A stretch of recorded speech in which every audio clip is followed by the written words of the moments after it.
Hey everyone, thanks for joining me on this. It's another interview that I've done. The last interview I did was maybe well over a year ago now, and that was about land. And I did that with a YouTuber. I forgot his name now. Darn. If anything, I'll definitely link. I think it's SBI Latino, I believe. Another fellow MGTOW, and I guess MGTOW. I think he got married to someone, and he moved to the Philippines. But uh, with SBI Latino, he actually uh, he was very big on land, and it was kind of a pleasant surprise to find that out. And we had a pretty good interview then. That one I did have a little bit more structure in terms of questions and things like that I wanted to ask him. This one is with a gentleman who is a customer of mine, um, very well off, and I've talked to him a little bit here and there. He does a little bit of the day trading right now. He used to work. He used to work as a trader, on the trading floor in Chicago, but very nice, and he's always willing to give me more information, and help me and guide me in certain ways. So I really do appreciate him, and of course all the others that do it. Other people on YouTube as well that offer me information, and I just wanted to bring this to you guys. Um, I hope you enjoy. I hope you get something from it. But essentially, it's just me asking questions and trying to figure out this whole trading thing, and trying to figure out how I should look at certain things. And while while I'm going through this process of building out a Roth IRA, building out a decent dividend growth portfolio, is it worth it to build out a dividend growth portfolio? Does it make sense when you look at things like dividend irrelevancy? And that's on the Ben Felix channel. Ben Felix, and his series is called Common Sense Investing, and he also has his podcast on there, which I listen to as well. He's a weekly podcast, a portfolio manager out of Canada. So that's really good, and it's like listening to all these different schools of thought, technical analysis, fundamental analysis, both of them together, and then other people that are looking at more in-depth papers that have looked at the market over time and said, hey, these are the things that we thought were true but are not, and these are the things that we're discovering to be true and that make actual sense and explain things that we couldn't before. So it's quite a bit of a journey, and I'm getting a lot of information. Not so much sensory overload because people are explaining it in a way that I can actually digest. And then, of course, the internet is there, so I can always research it. But enough of this. I did want to give a little bit of a introduction, and as we go into this, because it just really started as like, boom, we're recording, and kind of went off from there. And this will be part one. Part two will come in the next couple days. I just actually have to listen through that and cut it up and clean it up, and then I can get it out to you guys. As always, thank you. Hello, hello, hello. All right, great. All right. So I have an account, or I have an account that I have to get started with M1 Finance. It's a online brokerage and allows you to buy fractional shares. To start off, I kind of want to get into. I've talked to other people about doing technical analysis, difference between fundamental analysis, and then learning things like dividend growth investing and then dividend irrelevancy, how dividends really don't make any sense, but also like kind of what do you do, and then like what are your thoughts in terms of long-term portfolios, like a Roth retirement. It might be a lot of different stuff, and I'm jumping all over the place, but I'm still trying to get my bearings Okay. in the whole market and understand what the hell I'm getting into. Okay. So if there's something where it's like, Mike, you need to dial it back, like like you've done before, then yeah, just tell me, please. Okay. So I'm trying to. I'm gonna bring up my account here. I haven't put anything in this portfolio yet. I'm still trying to learn. It's going to be a 401k or It's gonna be a Roth IRA. an IRA. Okay. Yeah. And question, you used to run a investing firm, right? Back in the day. I did. Okay. Well, I had a clearing firm and we did a lot of arbitrage. Let's put it that way. Okay. We really didn't handle private investors. Private investors were just family and friends, very few, Okay. Okay. if any. Yeah, because I know you said you traded and everything Yeah, like no, that. and we really handle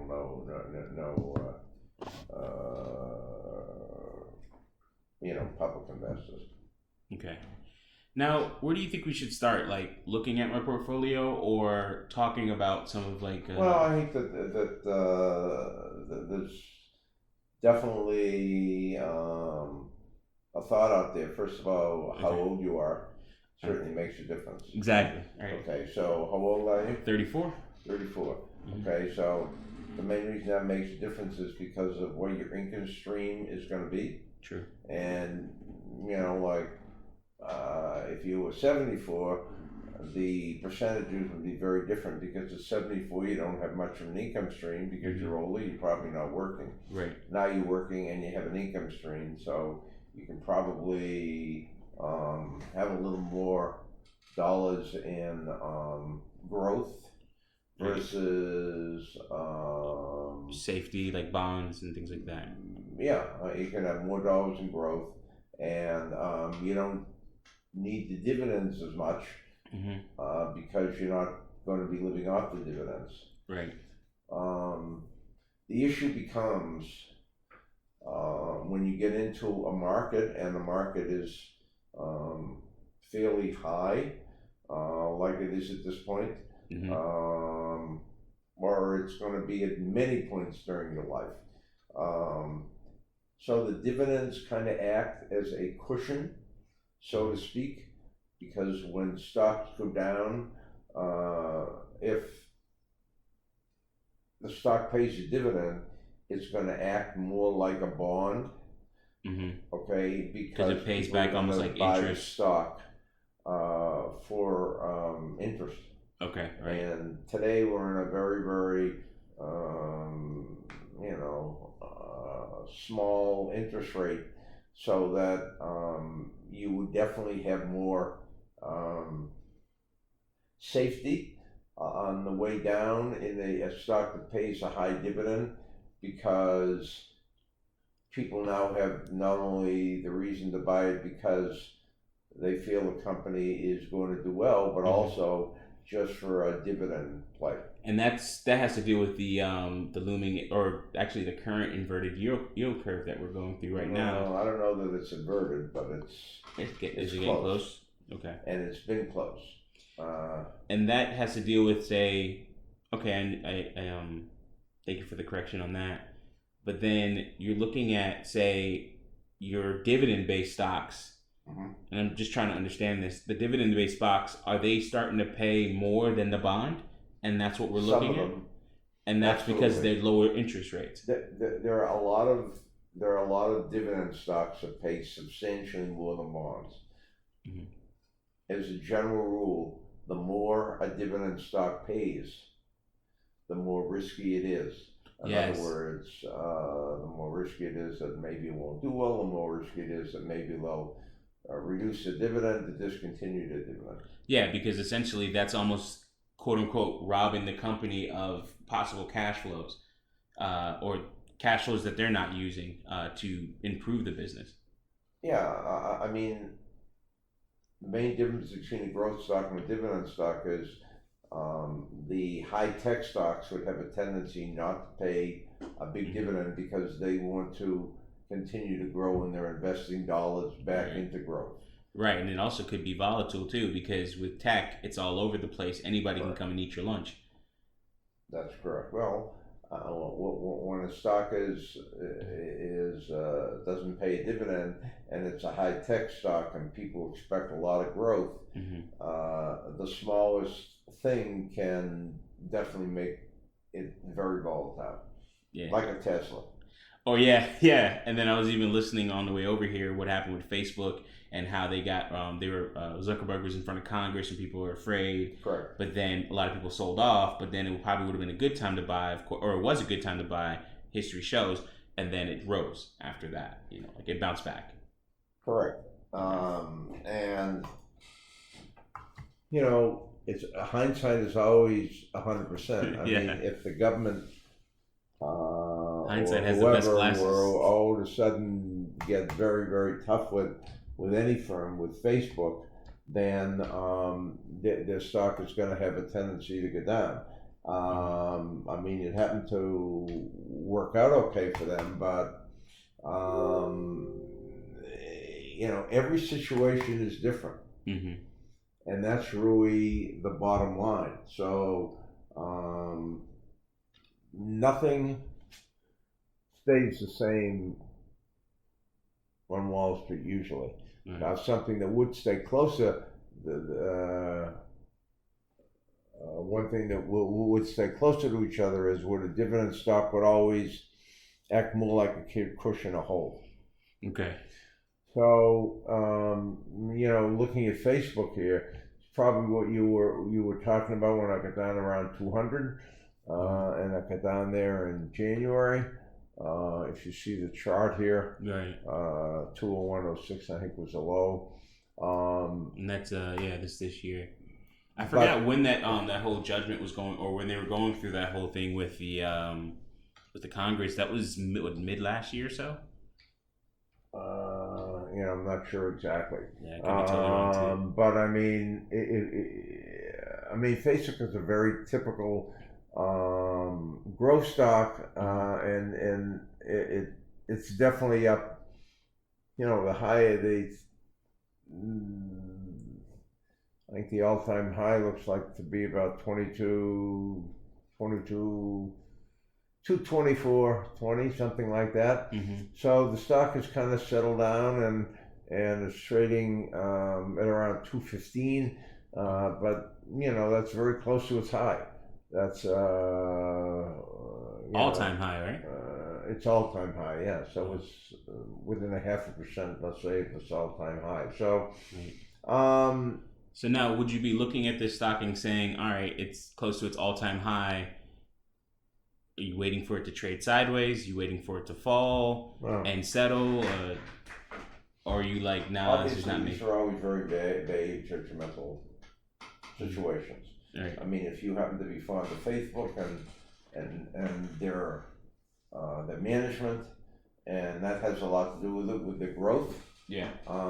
Then technically, if a stock is... Excuse the interruption. I want to make this real quick, but I hear this a lot when people are talking about companies, especially like say if you're a Warren Buffett type trader, or not trader but investor, person that really looks into the company, the business. You think you're buying a share of the business. You start to look at the management. You start to look at who's doing what they have been doing for a long period of time. How are they handling any adversity? How are they handling down portions of the market? What did they do in the past at other companies? So, especially on the fundamental side, when you're looking at a company or a business, or a business to invest in, you look at, okay, what is the management doing and how are they handling the capital that they actually have and making improvements? So he mentioned, he's like, listen, if you're fond of Facebook, then you start to look at what they're doing in their management and their management team. This is something that was mentioned that I'll put up, especially in part 2 of this whole interview, where he talks about some of the things that he's into and he likes, and their management. He gave me a couple of things that were, I think, pretty that I didn't think I could invest in, but I've heard of. And we talked a little bit about silver, precious metals, I should say, and then places that and companies that actually have it, and then he talked about their management. So this is something that I thought was very interesting, and I wanted you guys to maybe even rewind, pay attention to that. It's a very small bit, but maybe even something that you can be inspired to do more research on and look at the companies that you are buying and investing into and say, oh, okay, what is their management doing? What has their management done in the past? Is there any, not scandals, but any adversity that their company is going through, staffing and things like that? Some people really get that deep into it, and I want to do that as well, to get more into it. All right, back to the interview. At its all-time high, it probably has more of a chance going higher than lower, technically. Okay. Because it's never been at that level, so there isn't much resistance there. There's no stock above there to sell. There's less stock above there to sell than if the stock was at its all-time low. So would that be almost like momentum? Okay, momentum. I was going to say irrational exuberance, but I don't think it was that crazy. But momentum. Better word. Thank you. So momentum and technical analysis is really kind of based on, technical analysis is basically price and time. Okay. And that kind of turns into momentum. Now, thank you for bringing that up. I had a session with a close friend of mine, and he believes in technical analysis, teaches it very well, I believe. What is your technique? What do you like to do? I definitely use technical analysis a lot, and I also utilize fundamentals. Fundamentals help you in some of the cushioning, but it depends what bucket I am referring to. For me, that what bucket I'm utilizing. I have several buckets. I have a very conservative bucket. I have a bucket that I trade. I have a bucket that's much less conservative, et cetera, et cetera, et cetera. Right. So I would certainly use, I would say, my technical analysis more in my more growth or more speculative buckets. Okay, so when you're trading, you're looking at, say, something like Tesla, maybe might be a little bit more risk. Might take the risk in that risk bucket or growth bucket, or no something question. like that. Tesla would definitely be in a very high growth bucket. High growth, yeah, extremely high. That thing is vertical at this point. Well, I mean, it's extremely volatile. Right. So. But then when you're looking at the technicals, how do you? So you look at the technicals, but what does your fundamental side say about Tesla? Well, you try to measure. You try to have a balance between the two, and there are some stocks that maybe pay a big dividend, and they also look fairly good technically. But the technical analysis of a stock trade it changes in a heartbeat. The fundamentals do not usually. Okay, takes a little bit longer to turn that ship, if you will. Definitely. In fundamentals, but then. Okay, so I guess it depends on the bucket, and I guess you already answered that. But then when you see something like Tesla, and Tesla starts to go through maybe a price correction, would you say it's due for one? I don't really understand Tesla. Tesla is, in my estimation, a cult stock. I do not trade Tesla. Okay. It's not the type of stock I would look to get involved in. Okay. Because I don't really understand it that well. So that brings up another question for me then. How do you only trade what you understand, or do you trade something where you kind of understand and maybe get some advice? I really don't understand what's driving it. The reasons, and there's a lot of speculation in Tesla of how much growth it's going to do, how many cars it's going to have, and who it's going to sell it to, and so forth. I don't know that I really understand that, and I don't know that I really want to invest in that. That's probably what I'm saying. Yeah. I don't want to invest in that. The growth is beyond my comprehension, so to speak. Okay, so you look at it and you're like, "What the hell?" I'm going to take a pass on the Tesla. I feel no, I understand. Me too. Like, I like the company and what it's doing, and also, I've talked with other people online and other groups, and it has a lot of intellectual property. The technology that is created, the drivetrains that are actually used in other car manufacturers. I think GM uses some of their drivetrain parts, but at the same time, Tesla's like an Apple stock. It's just like, to me, it's like I don't understand the craziness over Apple phones. It's nice to have. I think they're kind of cool, but I don't I don't see at the price premium that it has. It doesn't make sense to me. Well, I mean, I would certainly say that Tesla is a much more volatile stock than Apple, Yes. and a much more speculative stock. Apple's got a lot of other things Yep. that they do besides selling phones. The point is the cult following, because that's the point. But you're right. Like Apple has a whole lot more. I would certainly think that Tesla has much more of a cult than an Apple Okay. at this point. Yeah. And you can see it sometimes too. People defend that sucker crazy. Yeah, and maybe in 15 years, Tesla will have the fundamentals, and their all of their statements will have proven true. Their growth will have proven through. Right. So then maybe it could be an Apple, but it certainly, I mean, you wouldn't compare a Tesla to an Apple.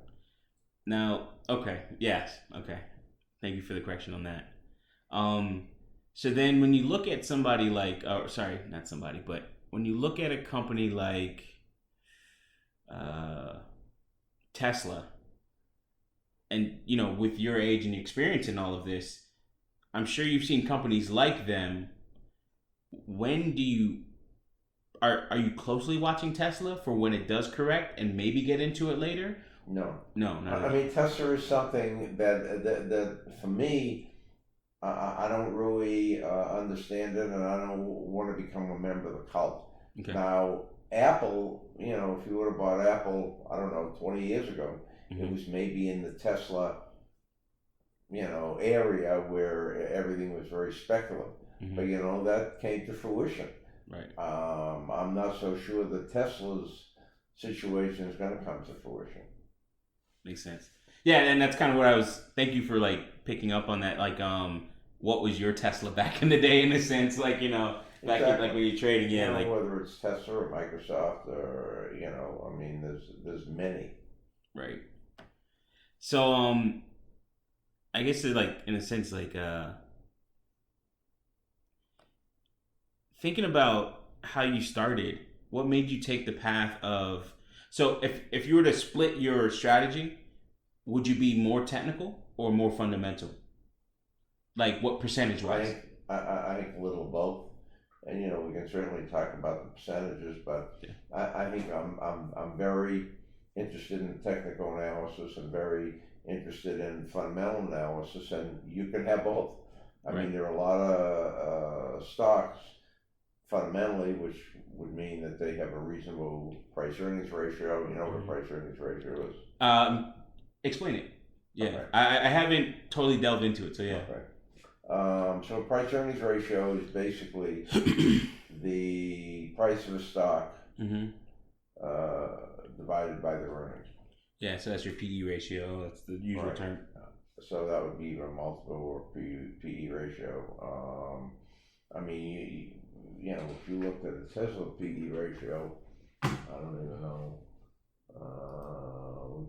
That's very easy to find, and you can go on and find all these things. You might go on Yahoo.com.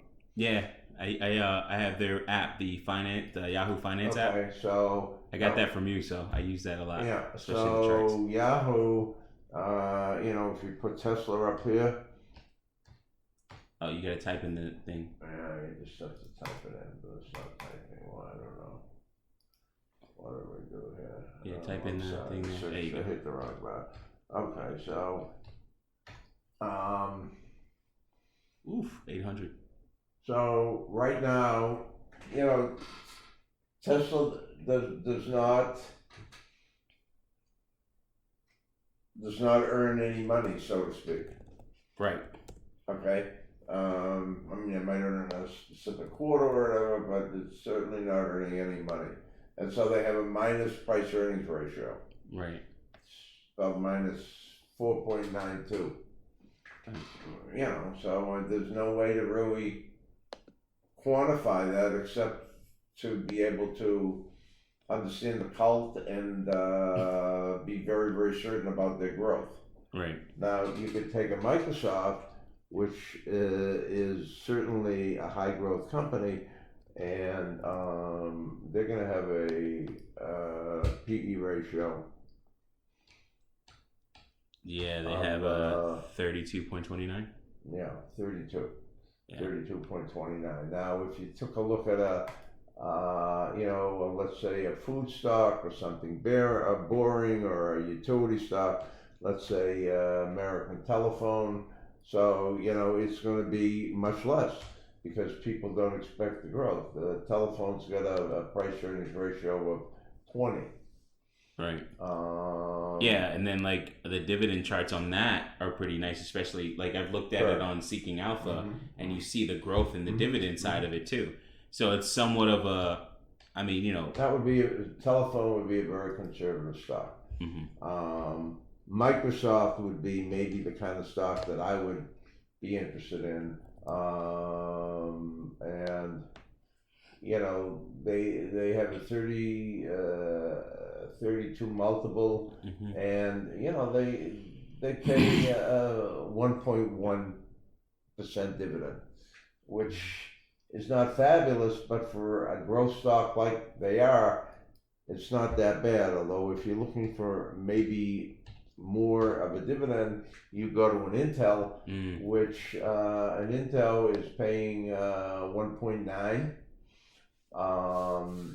That isn't too bad. That's certainly better than you're getting in T-bills right now or bonds, and it's got a price earnings ratio of 14. I do actually have them in the growth portion of my portfolio, so I'm happy you said that. I feel good. So. That I kind of like. It's a little bit spotty from what I've seen on their dividend charts, but at the same time, it's Intel, and I believe also on the fundamental side of things, Intel is a company that actually has pushed a lot in terms of development. Like when you look at things like USB and stuff like that, and processors. Yeah. So you might not even realize it, but you are utilizing both. Well, you're certainly utilizing the fundamentals, and you're certainly utilizing the dividend as far as cushioning on a stock, how much you can get down, so to speak. And I mean, Intel doesn't act terrible. Yeah. I mean, it's fine. It doesn't act maybe as well as some of the other tech stocks, but again, you have to be a believer in the tech stocks. Actually, Intel looks pretty good here. Intel's like a telephone to me though, because like they've been around so long and they've pushed the market. Like they've survived so many other chip manufacturers from when I was young. Exactly. So, I mean, I happen to hold Intel stock, and I am not intending to sell it. Right. Let's put it that way. I mean, if you look at the chart in Intel, in 2016, Intel was $30. Right now it's, I don't know, 67. So, you doubled your return on that just by holding that. And, I mean, about Intel, you know what they do. They're a great company. Yeah, I do believe that. And then, some of their competitors, the only other competitor that I can see is AMD, and then a little bit NVIDIA, but they're a different sector of chip making tech to a certain extent. Well, AMD has had a huge run. Right. They've been also putting up crazy products too, which is the fundamental side. It's a lot more speculative than Intel. AMD, was in September. The end of September was $28.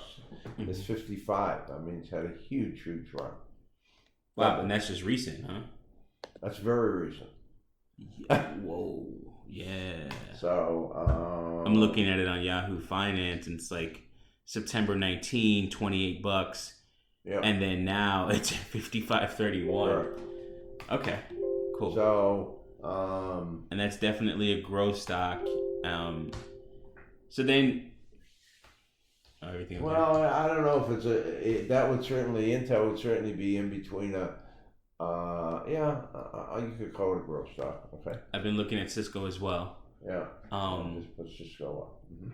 I know Cisco personally because I use a lot of their products. Mm-hmm. They do have problems, but they are, as one of my colleagues states, nobody gets fired for putting in Cisco. Like when it comes to like networking equipment, right. If you recommend Cisco, you're okay. You can always call them for support and things like that. Right. If you put in some new kid on the block, you may not get the same result, and it's not as mature and robust of a product line. That's a lot safer product line to put in. Right. Even though you might believe in one of the others, they might not have the technical support. They're unproven, et cetera, et cetera. Right. I mean, Cisco's got a dividend of almost 3%. That's I own Cisco. I like Cisco. It's a stock that I'm never going to touch, and